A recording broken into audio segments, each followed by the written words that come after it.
George Bernard Shaw once said that there's three types of people. There's those who make things happen, those who watch what happened, and those who wonder what happened. In this video, I want to talk to you about being in that first category, being one of those people who make things happen.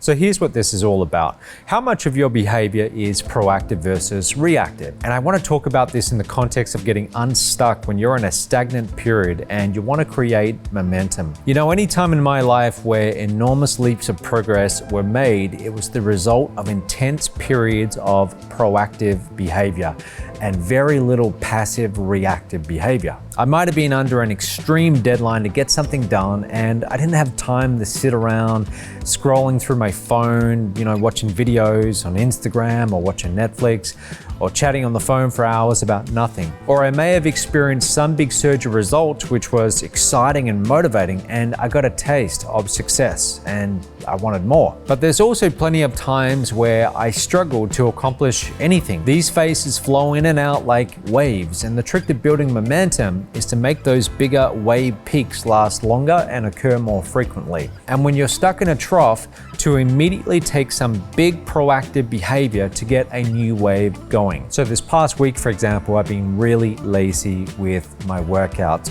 One of the days I went for a run up the beach. I literally ran about 500 meters and my mind just wasn't in it. So I turned around, walked back home. Other days I intended to go to the gym, but I just got busy with my work. And by the time I got around to it, I just made excuses. I said it was too late. So I went through a period of inaction, and that was a problem to me. I thought, okay, I've got to create a wave here.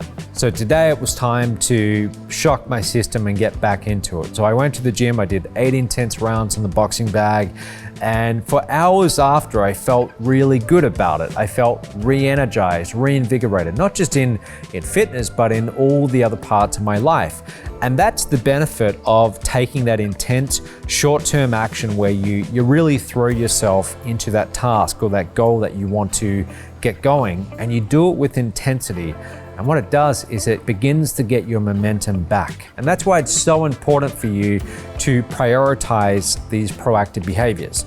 So let me give you another example. The past few months, I've been consuming way too much content in proportion to the amount that I've been producing. I've just found myself when I sit down at my desk to do work, I was going to YouTube and I would go off on an endless trail of just watching videos and getting distracted. And you can probably relate to this. There's those days in your life where you're spending way too much time on your phone, you're spending way too much time watching random useless videos on YouTube, and you're a net consumer of content. Now, for me in my position, trying to build Strive, that's a problem. I've got to be a net producer of content. I should be putting out more content than I'm consuming. So I decided I was going to do something about that. I announced a few days ago that I was doing a 10-day challenge and it would be focused exclusively on being proactive with my content creation.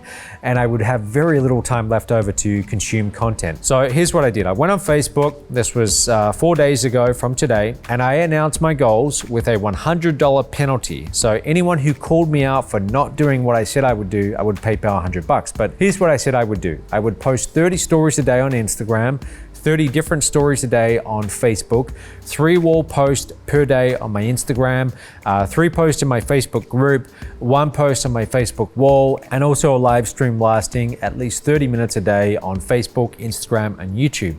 And of course, my normal daily YouTube video and my daily email as well. Now, all of this must be done before midnight each day, and it's been working very well. The last couple of nights, I've had some late nights. I've been finishing up about 10 minutes before midnight trying to get it done, but it's created a lot of progress and momentum. And that's the benefit of doing these 10-day challenges. They are designed to rapidly increase the amount of proactive behavior that you take on a daily basis, which will make you feel better.